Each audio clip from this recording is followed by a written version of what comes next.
Hello बच्चों and welcome to the wonderful world of economics. Yes बच्चों, today we are going to discuss and learn in a very easy way the other part of the first chapter, that is macroeconomics, in a very easy way. As you know that simplicity is our main motto. Now हमने first chapter की journey start की और उस first chapter में हमने first जो discuss किया कि what is micro economics, micro economics का स्कोप या सब्जेक्ट मैटर क्या है, वो हमने फर्स्ट पार्ट में देखा. फिर हमने सेकंड पार्ट में माइक्रो इकोनॉमिक्स के फीचर्स को सिस्टमैटिकली हमने डिस्कस किया और थर्ड पार्ट में देखा importance of micro economics. Now आज हम देखेंगे मैक्रो इकोनॉमिक्स कैसे हम लोग डिस्कस करते हैं, यानी what is the scope and subject matter of macro economics, जो हम आज सीखेंगे आज के सेशन में. नाउ जब हम बात कर रहे हैं मैक्रो इकोनॉमिक्स की, तो हमें पता है कि ये जो माइक्रो और मैक्रो इकोनॉमिक्स की जो टर्मिनोलॉजी, जो कंसेप्ट हम यूज़ कर रहे हैं, इसका आइडिया हमको किसने दिया था? The modern economist Ragnar Frisch. In 1933 उन्होंने ही हमें आइडिया दिया था कि whatever theories we are studying in economics, it is generally categorised under two streams. Economics को दो पार्ट्स में डिवाइड किया गया. एक तरफ माइक्रो, जहां हम इंडिविजुअल स्टडी करते हैं, यानी इंडिविजुअल स्मॉल यूनिट्स की हम स्टडी करते हैं, चाहे पर्टिकुलर फर्म हो, पर्टिकुलर इंडस्ट्री हो, पर्टिकुलर हाउस होल्ड हो. जब हम पर्टिकुलर इंडस्ट्री की बात करें या इंडिविजुअल वेजेस, प्राइजेस, इनकी बात करें, यानी हम माइक्रो थियरी की बात कर रहे हैं. लेकिन जब हम एंटायर इकोनॉमी की बात करें, जब हम नेशन एज अ होल हम बात करें, यानी हम बात कर रहे हैं मैक्रो इकोनॉमिक थियरी की. अच्छा, एक और इंटरेस्टिंग बात बताती हूँ. जनरली जब हम देखते हैं कि who is the father of economics, तो we know that Adam Smith is the father of economics. बराबर, एडम स्मिथ को हम फादर ऑफ इकोनॉमिक्स कहते हैं क्योंकि उन्होंने ही हमें इकोनॉमिक्स का एक सिस्टमेटिकली ब्रांच हमें बना के दिया. एक एक थियरी को बहुत क्लियरली उन्होंने हमें समझाया. तो first he was the main pioneer of the economics. इसके लिए हम एडम स्मिथ को फादर ऑफ इकोनॉमिक्स कहते हैं. लेकिन बच्चों, मैक्रो इकोनॉमिक्स, जब रैगनर फ्रिस्क ने बताया कि हमारी इकोनॉमिक्स दो पार्ट्स में हम डिस्कस करते हैं, आइदर इंडिविजुअल अप्रोच या एग्रीगेट स्टडी, तो एग्रीगेट स्टडी को सिस्टमैटिकली डेवलप करके दिया, यानी मैक्रो इकोनॉमिक्स को सिस्टमैटिकली डेवलप करके दिया जॉन मेनार्ड कीन्स. इसके लिए हम कहते हैं कि हमारे जो मैक्रो इकोनॉमिक्स है उसका फादर कौन है बच्चों? उसका फादर है जे.एम. कीन्स.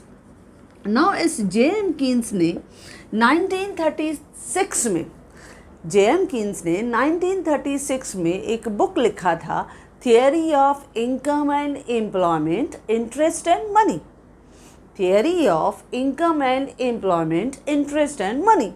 इसमें उन्होंने हमें जो जो थियरीज बताई हैं, all are concern with the entire nation, यानी जिसमें हम economy as a whole discuss करते हैं, समझते हैं.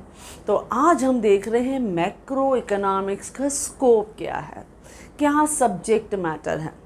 ये क्वेश्चन भी जनरली बोर्ड में आपको शॉर्ट नोट के फॉर्म में 4 मार्क्स के लिए पूछा जाता है. तो सिमिलरली हम बताएंगे, पहले तो माइक्रो इकोनॉमिक्स क्या है, बहुत इजी है. मैक्रो इकोनॉमिक्स जो है, यानी macro economics is derived from Greek word macro. जो हमारा मैक्रो इकोनॉमिक्स है, it is derived from the Greek word macro, यानी MAKRO. जब हम यहाँ इंग्लिश में बात कर रहे हैं तो MACRO, macro economics. It is derived from the Greek word macro which means large. जब हम लार्ज इकोनॉमिक यूनिट्स की बात करते हैं, जब हम एग्रीगेट स्टडी करते हैं, तो उसे हम मैक्रो इकोनॉमिक्स में इन्वॉल्व करते हैं. यानी जनरली हम यहाँ पे क्या करते हैं, यहाँ पे we are going to study about the aggregates. हम यहाँ एग्रीगेट्स के बारे में पढ़ते हैं, यानी नेशनल आउटपुट हो गया, नेशनल इनकम हो गई, total level of employment, okay, total allocation of resources, aggregate demand हो गई, एग्रीगेट सप्लाई हो गई, एग्रीगेट कंजम्पशन हो गई, एग्रीगेट सेविंग हो गई। तो ये जब हम थियरीज पढ़ते हैं तो all are concerned with entire nation. यहाँ पे हम होल इकोनॉमी की बात करते हैं, तो हम यहाँ किसकी बात कर रहे हैं, कौन से इकोनॉमिक्स की बच्चों, मैक्रो इकोनॉमिक्स की बात कर रहे हैं। यानी macro economics is derived from the Greek word macro which means large. Here we study about the aggregate in detail. यहाँ पे हम स्टडी करते हैं about the aggregate concepts of our economy. जैसे हमने कहा कि total national income, aggregate output यानी टोटल आउटपुट। एग्रीगेट का मतलब होता है टोटल, तो एग्रीगेट यानी टोटल इकोनॉमी की बात कर रहे हैं, टोटल आउटपुट की बात कर रहे हैं, एग्रीगेट डिमांड की बात कर रहे हैं, एग्रीगेट सप्लाई की बात कर रहे हैं, एग्रीगेट कंजम्पशन की बात कर रहे हैं, या एग्रीगेट एम्प्लॉयमेंट ऑफ रिसोर्सेज की बात कर रहे हैं। यानी हम मैक्रो इकोनॉमिक्स में जब हम पढ़ते हैं तो यहाँ पे हम एंटायर नेशन का बिहेवियर डिस्कस करते हैं। अच्छा, इसी तरह से हमने देखा था माइक्रो है, जहाँ पे हम इंडिविजुअल यूनिट्स देखते हैं, जहाँ पे पर्टिकुलर फर्म के बारे में बात करते हैं, पर्टिकुलर हाउस होल्ड के बारे में बात करते हैं, पर्टिकुलर इंडस्ट्री के बारे में बात करते हैं, इंडिविजुअल वेजेस, प्राइजेस, इनकम, इनके बारे में बात करते हैं, बराबर। अच्छा, अब मैक्रो इकोनॉमिक्स जो है इसका एक दूसरा नाम भी है। जैसे हमने माइक्रो में पढ़ा था, याद आ रहा है बच्चों, हमने माइक्रो को कहा कि वो प्राइस या वैल्यू थियरी है, याद आया।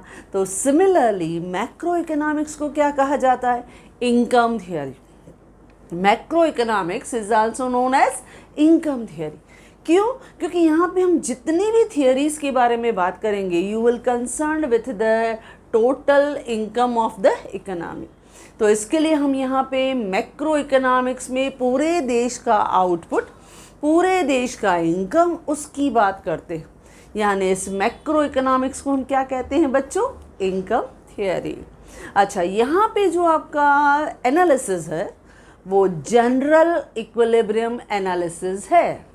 जब हम माइक्रो में थे तो वो पार्शियल इक्विलिब्रियम एनालिसिस था, लेकिन जब हम मैक्रो के थियरीज पढ़ेंगे, जैसे नेशनल इनकम पढ़ा है, आगे हम और डिस्कस करने वाले हैं, पब्लिक फाइनेंस है, मनी मार्केट है, कैपिटल मार्केट है, फॉरेन ट्रेड है। तो जब ऐसे हम मैक्रो के कॉन्सेप्ट को डिस्कस करेंगे बच्चों, तो यू विल सी दैट यहाँ पे it is applicable with the entire economy. यानी वहाँ पे हम जनरल इक्विलिब्रियम एनालिसिस को स्टडी करते हैं। आपने कोई प्रोग्राम बना दिया, आपने कोई पॉलिसी बना दी, जैसे लास्ट ईयर 11th में आपने पढ़ा था, बहुत सारे जनरल और स्पेसिफिक प्रोग्राम्स बनाए थे to reduce the poverty and unemployment in India, बराबर आपने पढ़े थे। अब वो प्रोग्राम किसके लिए है, वो पूरे एंटायर नेशन के लिए, पूरे देश के लिए प्रोग्राम है, ताकि पॉवर्टी भी कम हो, ताकि हमारे अनएम्प्लॉयमेंट भी कम हो। तो ये कौन सी इकोनॉमिक्स का हिस्सा है, ये मैक्रो इकोनॉमिक्स का हिस्सा है। ओके बच्चों, तो ये इंट्रोडक्शन हो गया। आपको तो 2-3 लाइन या 3-4 लाइन में हमें बता देना है। तो एक छोटा सा पैराग्राफ आएगा about your macro economics. Now second part आता है मीनिंग और डेफिनेशन। नाउ मीनिंग और डेफिनेशन हम डिस्कस कर रहे हैं, और आपकी चॉइस है, आपको जो पसंद आए, इजी। हमें सिर्फ एक डेफिनेशन चाहिए, कोई भी एक डेफिनेशन जो है आप याद करना और बस आपको बता देना है, क्योंकि डेफिनेशन पे स्पेशली 1 मार्क हम देते हैं। तो 1 मार्क के लिए डेफिनेशन जब हम बोलते हैं, तो डेफिनेशन में जब हम बात करते हैं तो पहला डेफिनेशन जो आपके टेक्स्ट में भी दिया गया है, दैट इज़ कार्ल शेपेरो का डेफिनेशन। बहुत ईजी और हर बच्चे को अच्छा लगता है। तो व्हाट कार्ल शेपेरो सेज, उसका कहना है कि macro economics deal with functioning of economy as a whole. जब हमारा पूरा इकोनॉमी पूरा एक सिस्टम की तरह काम करता है, जब उसको हम स्टडी करते हैं कि वो कैसे फंक्शन करता है, कैसे उसका वर्किंग है, उसको हम कहते हैं मैक्रो इकोनॉमिक्स। कितना इजी है। तो कार्ल शेपेरो ने क्या कहा, macro economics deal with the functioning of economy as a whole. बहुत आसान डेफिनेशन। अच्छा, दूसरा डेफिनेशन जो आपको दिया गया है, दैट इज J.L. हंसिन का डेफिनेशन। अब हंसिन का क्या कहना है कि macro economics is a branch of economics, ये इकोनॉमिक्स का वो ब्रांच है which study the relationship between large aggregates, यानी जो बड़े बड़े एग्रीगेट्स हैं वो थियरीज को हम one by one separately discuss करेंगे, करते जाएंगे मैक्रो इकोनॉमिक्स में specially. That will study the relationship between large aggregate, जैसे वॉल्यूम ऑफ एम्प्लॉयमेंट, किस तरह से better allocation of resources in the economy, तो वॉल्यूम ऑफ एम्प्लॉयमेंट, हमारे देश की टोटल सेविंग कितनी है, टोटल इन्वेस्टमेंट कितनी है, देश की नेशनल इनकम क्या है, ये सब किस में आता है बच्चों, ये मैक्रो इकोनॉमिक्स का इम्पॉर्टेंट हिस्सा है। तो देखो कितना अच्छा डेफिनेशन दिया। जे.एल. हंसिन का कहना है कि macro economics is the branch of economics which study the relationship between large aggregates, जो एग्रीगेट्स के बीच का रिलेशनशिप डिस्कस करता है, जो हम सीखने वाले हैं। क्योंकि जब हम कंजम्पशन फंक्शन सीखेंगे, इन्वेस्टमेंट फंक्शन सीखेंगे, तो यू विल सी दैट कैसे हमारे देश की एग्रीगेट इनकम और एग्रीगेट कंजम्पशन के जब हम कंपेयर करेंगे तो वो कंजम्पशन फंक्शन है, लेकिन जब हम सेविंग फंक्शन देखेंगे तो एग्रीगेट इनकम और एग्रीगेट सेविंग जब इनको कंपेयर करेंगे तो वो सेविंग फंक्शन होने लगेगा। तो देश के बड़े बड़े एग्रीगेट्स को जब हम कंपेयर करेंगे तो वहाँ पर you will see that it is concern related with the entire economy, इसके लिए वो हमारी मैक्रो इकोनॉमिक्स का हिस्सा है। तो थोड़ा एक बार फिर देख लेते हैं बच्चों। पहला, Carl Shapiro, the best definition, हर बच्चे को अच्छा लगता है। Macro economics deals with the functioning of economy as a whole, या हंसिन का कहना है कि macro economics is the branch of economics which study the relationship between the large aggregate, जैसे volume of employment, total saving, total investment, national income, etc. So here we will study about the large aggregates and their relationship. That will come under the macroeconomics. Now some few definition for your knowledge purpose we are going to discuss with you. जैसे हमने micro में सीखा था के Boulding का definition कि micro economics is the study of particular firm, particular household, particular commodity, individual prices, wages, income etcetera. याद आया, हमने वो डेफिनेशन किया था। तो इन्होंने मैक्रो में भी हमें डेफिनेशन दिया है। अब मैक्रो में भी उन्होंने हमें डेफिनेशन क्या दिया है कि मैक्रो इकोनॉमिक्स जो है इट डील्स विथ, यानी it does not deal with the individual quantity but with the aggregate quantity. देखो, जब हम मैक्रो इकोनॉमिक्स की बात कर रहे हैं तो उन्होंने किस तरह से लिया है कि मैक्रो इकोनॉमिक्स जो है deal not with individual quantity but with aggregate quantity. वो इंडिविजुअल क्वांटिटी के साथ डील नहीं करता है, वो एग्रीगेट क्वांटिटी के साथ डील करता है। Deals not with the individual income, वो इंडिविजुअल इनकम के साथ बात नहीं करता है, but with the total national income, हम पूरे देश की इनकम के साथ बात करते हैं।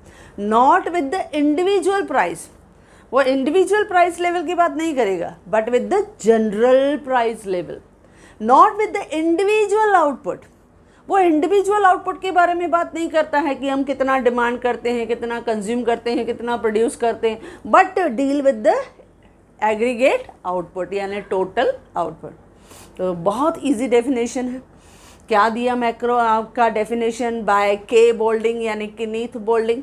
ही सेड कि macro economics deal not with the individual quantity, पहला word quantity, but with the aggregate quantity. Not with the individual income but with the total national income. Not with the individual price but with the general price level. Not with the individual output but with the national output. तो इस तरह से के Boulding ने भी बहुत अच्छा definition हमको दिया। और एक और डेफिनेशन हम डिस्कस करते हैं फॉर योर नॉलेज पर्पस। जैसे मार्शल का डेफिनेशन पढ़ा था, तो हमने माइक्रो में क्या पढ़ा था बच्चों? जब हम माइक्रो की बात करते हैं तो मार्शल ने कहा कि micro economics is the study of individual tree but not the forest. बराबर, here the entire economy split into smaller parts. That is why it is called slicing method. अब आते हैं मैक्रो में. मैक्रो का definition अगर हम martial के अंदाज से देखें तो भी बहुत आसान है. अब आपको मेरे से पहले ही माइंड में आ गया होगा मार्शल क्या कहेगा अगर हम मैक्रो में हैं. सोचो, मार्शल यहाँ कहेगा कि macro economics is the study of entire forest. Macro economics is the study of entire forest, not the individual tree. यहाँ पे पूरे फॉरेस्ट की स्टडी है, इंडिविजुअल ट्रीज की हम बात नहीं कर रहे हैं बच्चों. पूरे फॉरेस्ट की स्टडी, पूरे देश की स्टडी हम कंपेयर करके देख रहे हैं. तो मार्शल ने अपने अंदाज में कहा कि macro economics is the study of entire forest, not the individual tree.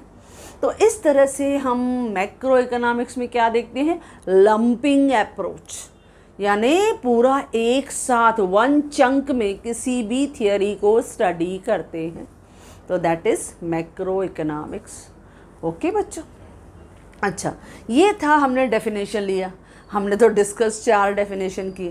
आपको सिर्फ एक डेफिनेशन लेना है, दैट इज़ कार्ल शेपिरो कि macro economics deal with the functioning of entire economy as a whole. Simple definition. अच्छा, दूसरा definition, knowledge भी ज़रूरी है. आपने समझ लिया तो बहुत अच्छी बात है. ओके बच्चों, चलो अब बढ़ते हैं. जो मेन क्वेश्चन था कि मैक्रो इकोनॉमिक्स का स्कोप क्या है. अब हम क्या करते हैं, पहले मैक्रो इकोनॉमिक्स का हमने पैराग्राफ लिखा, फिर कोई एक डेफिनेशन हमने मीनिंग लिख दिया, फिर थर्ड पार्ट में हम दिखाते हैं स्कोप ऑफ मैक्रो इकोनॉमिक्स. अब स्कोप में ये जो मैक्रो इकोनॉमिक्स है वो 4 कैटेगरीज में डिवाइड होता है. और जिस 4 कैटेगरी में डिवाइड होता है आपके 4 पैराग्राफ्स बन जाएंगे. Point number 1, first category, that is theory of income and employment. First paragraph ये बनेगा. सेकंड पैराग्राफ बनेगा theory of general price level. Third paragraph बनेगा theory of economic growth and development. और फोर्थ पैराग्राफ बनेगा theory of distribution. इसी को macro economics में हम डिस्कस करते हैं. तो चलो डिस्कस करते हैं वन बाय वन. पहला हम देखते हैं फर्स्ट स्कोप, जो फर्स्ट ब्रांच यानी first part of macro economics, जहाँ पे हम देखते हैं बहुत ही important classification, that is theory of income and employment. क्योंकि मैक्रो इकोनॉमिक्स का ये बहुत ही इम्पॉर्टेंट हिस्सा है कि theory of income and employment, यानी यहाँ पे हम अपने पूरे देश के रिसोर्सेज को किस तरह से बेटर एफिशिएंटली एलोकेट करते हैं एज़ पर द रिक्वायरमेंट, ताकि पूरे देश की रिक्वायरमेंट को हम सेटिस्फाई कर सकें, पूरे देश की डिमांड को हम सेटिस्फाई कर सकें, हर तरह के प्रोडक्ट्स को हम प्रोड्यूस कर सकें. और उसके लिए रहता है theory of income and employment. जब हम theory of income and employment देखते हैं तो उसमें हमने देखा ये 2 पार्ट्स में डिवाइड होता है, that is theory of consumption और थियरी ऑफ इन्वेस्टमेंट. ये 2 पार्ट्स में डिवाइड होता है. और ये बहुत ही अच्छी थियरीज़ हैं, developed by very systematically by J.M. Keynes, जो आप SY.BCom लेवल पे सीखोगे. सेपरेटली कंजम्पशन फंक्शन, ये separate chapter. Investment function, that is separate chapter. तो ये मैक्रो इकोनॉमिक्स का बहुत ही इम्पॉर्टेंट हिस्सा है, that is consumption, theory of consumption and theory of investment. ये हमारा first paragraph, that is theory of income and employment. तो हम यहाँ पे क्या लिखते हैं कि in the macro economics we study about the theory of income and employment. Here we will learn that how the resources of the economy are efficiently allocated and distributed in the economy. किस तरह से वो distributed होता है. अच्छा, यहाँ पे हम क्या देखते हैं, here we will study theory of consumption and theory of investment. यहाँ पे हम थियरी ऑफ इन्वेस्टमेंट देखते हैं, थियरी ऑफ कंजम्पशन देखते हैं, एंड इवन जो ट्रेड साइकिल्स होते हैं उनकी वजह से हमारे देश की इनकम बढ़ती है, कम होती है, एम्प्लॉयमेंट इंक्रीज़ होती है, कम होती है, प्रोडक्शन बढ़ती है, कम होती है, इन्वेस्टमेंट इंक्रीज़ होती है, डिक्रीज़ होती है. All we will study in the first part, that is theory of income and employment. तो theory of income and employment, it is divided into two parts. That is theory of consumption and theory of investment. Here we will study how the resources of the economy are very efficiently distributed as per the demand of economy, so that our economy's satisfaction, our production should be increased. वो हमारे economy का production बढ़े. And beside with that we will see that fluctuations in the economy, हम अपनी economy में किस तरह से फ्लक्चुएशन आया, इकोनॉमी में कुछ चेंजेस आया जिसकी वजह से कभी कभी एम्प्लॉयमेंट बढ़ जाती है, कभी प्रोडक्शन बढ़ जाती है, या जैसे हमने पेंडेमिक देखा, कोविड-19 का प्रॉब्लम आया, तो उसमें हमने ये भी देखा कि इनकम थी, एम्प्लॉयमेंट थी, इट हैज़ बीन रिड्यूस. तो हम इसमें ट्रेड साइकिल भी डिस्कस करते हैं. ओके बच्चों, लेकिन यहाँ पे आपको सिर्फ एक छोटा सा पैराग्राफ आपको बताना है, that is theory of income and employment. और ये तो स्पेशली बुक है जो फादर ऑफ मैक्रो इकोनॉमिक्स ने हमें सिखाया है कि किस तरह से आपके पूरे इकोनॉमी में जो इनकम और एम्प्लॉयमेंट है ये फ्लो करता रहता है, और किस तरह से उन्होंने सिस्टमेटिकली थियरी दिया है, जैसे थियरी ऑफ कंजम्पशन, कि एक तरफ एग्रीगेट इनकम है और एग्रीगेट कंजम्पशन, उनकी कंपैरिजन हम देखते हैं, उनके हम बहुत सारे एग्जांपल्स देखेंगे, डायग्राम देखेंगे, अजम्पशंस देखेंगे, लेकिन नॉट नाउ. जैसे मैंने कहा है, सजेस्टिव कि it is available at SY level, the entire macro economics of JM Keynes at that level. Okay, तो कंजम्पशन फंक्शन भी हम देखेंगे, या इन्वेस्टमेंट फंक्शन, किस तरह से हम इन्वेस्टमेंट करते हैं, किस तरह से रेट ऑफ रिटर्न जो है वो डिसाइड करता है इन्वेस्टमेंट लेवल, और किस तरह से वो इन्वेस्टमेंट जो है वो हमारी इकोनॉमी का इनकम लेवल बढ़ाता है, एम्प्लॉयमेंट लेवल बढ़ाता है, प्रोडक्शन बढ़ाता है, हमारी इकोनॉमी का जो ट्रेड है उसकी कैपेसिटी बढ़ाता है. Some time it will support to a foreign trade, यानी हमारे फॉरेन करेंसी भी बढ़ जाती है क्योंकि एक्सपोर्ट बढ़ गया. तो इस तरह से theory of income and employment is the first important part of macro economics. Okay बच्चों, अच्छा, सेकंड आता है theory of general price level. This is the second part of macro economics, that is the theory of general price level. जब हम general price level की बात करते हैं तो यहाँ पे आपकी इकोनॉमी में हम जनरली स्टडी करते हैं फ्लक्चुएशंस, कि आपकी इकोनॉमी में प्राइस लेवल जो है वो फ्लक्चुएट हो रही है या स्टेबिलिटी है मार्केट में. क्योंकि इकोनॉमी में यहाँ दिखाई देता है दो तरह के जो मूवमेंट है, either there will be inflation और देयर विल बी डिफ्लेशन. अच्छा, ये जो ट्रेड साइकिल्स हैं, जब हम ट्रेड साइकिल्स की बात करते हैं, जब हम जनरली बात करते हैं इन्फ्लेशन की, देखो दो कैटेगरी में मैंने इसको डिवाइड किया. जब हम जनरल प्राइस लेवल देखते हैं तो जनरली हमारा फोकस होता है दो सिचुएशन पे, एक इन्फ्लेशन यानी महंगाई, एक है डिफ्लेशन यानी रिसेशन यानी मंदी. तो महंगाई जब होती है, इन्फ्लेशन, तो हम जनरली यहाँ पे क्या ऑब्जर्व करते हैं बच्चों, there is general rise in the price. जब मार्केट में general rise in the price हो तो you will see that situation is called inflation. जब प्राइस बढ़ती रहे, महंगाई बढ़ती रहे, तो उसको हम क्या बोलते हैं, there is inflationary trend in the market. अच्छा, ये इन्फ्लेशनरी ट्रेंड क्यों हुआ, क्या कॉजेज़ हैं, उसकी वजह से क्या इफ़ेक्ट आया हमारी इकोनॉमी में. अच्छा, उस इन्फ्लेशन को रोकने के लिए हमारी गवर्नमेंट ने कौन से मेजर्स लिए, तो ये सब हम इन्फ्लेशन के थियरी में पढ़ते हैं, और ये भी सिस्टमेटिकली आपको सेम SY BCom लेवल पे मिलने वाला है. दैट इज़ इन्फ्लेशन के बहुत ही इम्पॉर्टेंट अलग से चैप्टर. अच्छा, डिफ्लेशन की बात करें तो डिफ्लेशन को बहुत अलग अलग नामों से बोला जाता है. डिफ्लेशन को आप रिसेशन भी कह सकते हो, उसको आप डिप्रेशन भी कह सकते हो, उसको आप स्लैक सीज़न भी कह सकते हो, उसको आप ऑफ सीज़न भी कह सकते हो. तो मंदी की जब हम बात करते हैं तो मंदी में क्या होता है, there is generally fall in the price level. यहाँ पे आपका प्राइस लेवल कम हो जाता है क्योंकि मंदी के दौरान इफ़ेक्टिव डिमांड कम हो जाती है, हमारी इनकम कम हो जाती है, हमारी डिमांड कम हो जाती है, तो उस दौरान प्राइस कम हो जाती है. लेकिन उसके बावजूद भी there is no demand in the market. तो ऐसी सिचुएशन को डिफ्लेशन कहते हैं. अच्छा, उस दौरान भी जब हम मैक्रो में रिसेशन देखते हैं या डिप्रेशन देखते हैं तो हम मैक्रो में क्या स्टडी करते हैं कि ये फ्लक्चुएशन क्यों हुआ, व्हाट आर द रीजंस और फैक्टर्स और डिटर्मिनेंट्स बिहाइंड दैट। अच्छा, अभी कॉजेज़ पता चला तो गवर्नमेंट स्टेप्स फॉलो करती है ताकि ये रिसेशन को हम ओवरकम कर सकें, हम उनको रिड्यूस कर सकें, क्योंकि ये ना तो हमें इन्फ्लेशनरी ट्रेंड चाहिए ना डिफ्लेशनरी ट्रेंड चाहिए, हमें इकोनॉमी में चाहिए स्टेबिलिटी।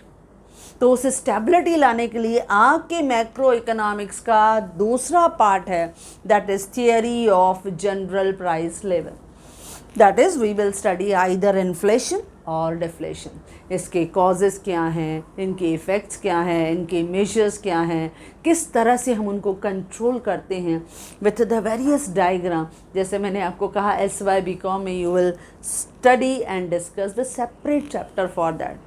तो ये हमारे मैक्रो इकोनॉमिक्स का दूसरा इम्पॉर्टेंट पिलर है। पहला क्या था, theory of income and employment, दो पार्ट्स में डिवाइड हुआ, थियरी ऑफ कंजम्पशन, दूसरा थियरी ऑफ इन्वेस्टमेंट। दोनों आपके इकोनॉमी का लेवल ऑफ इनकम और एम्प्लॉयमेंट डिटरमाइन करते हैं। और दूसरा पिलर है theory of general price level, जिसमें हम देखते हैं आइदर इन्फ्लेशनल ट्रेंड या देयर इज़ डिप्रेशन और डिफ्लेशन इन द मार्केट। अच्छा, ये क्यों हुआ, इनके कॉजेज़ क्या हैं, अच्छा इनकी वजह से इफ़ेक्ट्स क्या होते हैं, उनको गवर्नमेंट कैसे रिड्यूस करती है, what are the measures taken by the government, वो different programs policy we will study. और वो डिफरेंट प्रोग्राम्स और पॉलिसीज़ दोनों तरफ, through monetary policy, through fiscal policy, we will take it to control these both trend. तो ये हमारे macro economics का सेकंड पिलर माना जाता है। नाउ थर्ड पार्ट, आपको सिर्फ 2-3 लाइन में लिखना है, बहुत ईजी वे में। हाँ, आपको डिटेल में नहीं लिखना है, सिर्फ आप समझ लोगे तो इतना इजीली आप कर पाओगे, क्योंकि ये सब इजी क्वेश्चन है कि मैक्रो इकोनॉमिक्स क्या है और वो कहाँ कहाँ पे अपना स्कोप यानी उनका फंक्शनिंग किस तरह से हमें दिखाई देता है। अच्छा, थर्ड हम पार्ट देखते हैं मैक्रो इकोनॉमिक्स का, वो है theory of economic growth and development. जब हम देखते हैं मैक्रो इकोनॉमिक्स तो generally we will see that कि we will discuss various theories of growth and development for our economy, क्योंकि हर एक इकोनॉमी का मेन एम और ऑब्जेक्टिव क्या होता है, to bring the higher and higher rate of growth and development in their economy. हर देश चाहता है उसका GDP लेवल बढ़े, उसका ग्रोथ रेशो जो है वो बढ़े, और उसके लिए ही बहुत सारे एफर्ट्स हम डालते हैं, उसके लिए हम प्लानिंग करते रहते हैं, उसके लिए हम ज़्यादा से ज़्यादा अपने रिसोर्सेज को प्रॉपरली ऑप्टिमम लेवल पे एलोकेट करते हैं। और बेस्ट हमने 11th लेवल से ही सीखा था।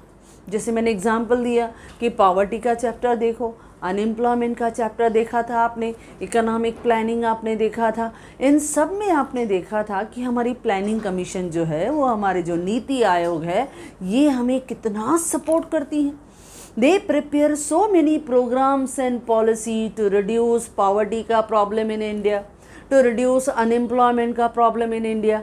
तो इससे क्या होगा, हमारे देश में ग्रोथ होगा, डेवलपमेंट होगा, क्योंकि जब पॉवर्टी नहीं रहेगा, क्योंकि अनएम्प्लॉयमेंट रिड्यूस होगा तो इनकम लेवल बढ़ा, एम्प्लॉयमेंट लेवल बढ़ा, तो जब नेशनल इनकम बढ़ेगी तो हमारा growth and development ratio GDP ratio भी बढ़ेगा। तो इसके लिए हमारे थर्ड पिलर जो मैक्रो इकोनॉमिक्स का हिस्सा है, that is theory of economic growth and development. Now fourth one, the last pillar of our macroeconomics, that is theory of distribution। जब हम मैक्रो इकोनॉमिक्स की बात करते हैं तो इस मैक्रो इकोनॉमिक्स में we will study the theory of distribution, कि किस तरह से हमारे इकोनॉमी की जो इनकम है it is distributed among the 4 factors of production, that is land, labour, capital and entrepreneur. इन चारों फैक्टर्स में किस तरह से आपके जो इनकम है उसको हम डिस्ट्रीब्यूट करते हैं। जैसे हमने नेशनल इनकम में देखा था, हमने नेशनल इनकम का चैप्टर हमने डिस्कस किया, इसमें हमने देखा कि किस तरह से आपके इकोनॉमी में जो नेशनल इनकम है हम कैलकुलेट करते हैं, चाहे वो आउटपुट मेथड से हो, चाहे इनकम मेथड से हो या एक्सपेंडिचर मेथड से हो। तो जब हम डिस्ट्रीब्यूशन की बात करते हैं तो here we will see that कि जो इकोनॉमी के रिसोर्सेज हो उनका ऑप्टिमम एलोकेशन हो, उनका बेटर डिस्ट्रीब्यूशन हो और सिस्टमेटिकली जो इनकम है वो आपके चारों फैक्टर्स में डिस्ट्रीब्यूट हो। यानी मैक्रो इकोनॉमिक्स का फोर्थ पिलर हमें क्या दिखाएगा? Theory of distribution. तो ये है हमारे मैक्रो इकोनॉमिक्स का स्कोप। किस तरह से मैंने चार्ट को दिखाया है, आपको चार्ट ड्रॉ करना है। 4 पिलर्स हैं, 4 पार्ट्स में हमें दिखाना है क्लासिफिकेशन। पहला बच्चों theory of income and employment, ये 2 पार्ट में बटा, theory of consumption, theory of investment. Second pillar theory of general price level. फिर से इसमें यहाँ पे 2 हम थियरीज देखते हैं, either there is a inflationary trend और देयर इज डिफ्लेशन या रिसेशन या डिप्रेशन। थर्ड है theory of economic growth and development और फोर्थ है थियरी ऑफ डिस्ट्रीब्यूशन। तो ये है, आप इसको कहो स्कोप ऑफ मैक्रो इकोनॉमिक्स, या कभी कभी क्वेश्चन टर्न होके आता है subject matter of macro economics. आप मैक्रो इकोनॉमिक्स में क्या पढ़ते हो, उसका स्कोप क्या है, उसका एरिया ऑफ फंक्शनिंग क्या है, that will come under the macro economics. ये 4 मार्क के लिए शॉर्ट नोट आता है और इस मैक्रो इकोनॉमिक्स को सिस्टमेटिकली डेवलप करके दिया है बाय जॉन मेनार्ड कीन्स ने, यानी J.M. कीन्स ने। कौन सा बुक? 1936 में, क्योंकि 1933 में हमें रैगनर फ्रिस्क ने ये आइडिया दिया कि इकोनॉमिक्स को हम 2 अप्रोचेस में, हम 2 स्ट्रीम्स में हम लोग डिस्कस करते हैं, either there is a micro और देयर इज़ अ मैक्रो। बस इसी थॉट को लेके J.M. कीन्स ने हमें बहुत ही अच्छा बुक 1936 में दिया, that is theory of income and employment, interest and money in 1936। बस उसी को हम डेवलप कर रहे हैं। यहाँ पे हमने पहला आज क्वेश्चन किया related with macro economics. Okay बच्चों, तो जिस तरह से ये शॉर्ट नोट मैंने आपके साथ डिस्कस भी किया, आई होप सो आपने समझ भी लिया। तो सेम वे में I have provided the notes, किस तरह से प्रेजेंट करना है, किस तरह से आपको लिखना है, I have provided in my notes. तो यस बच्चों, if you like this video do share, and if you want my handwritten notes, the link is given in the description box. Thank you.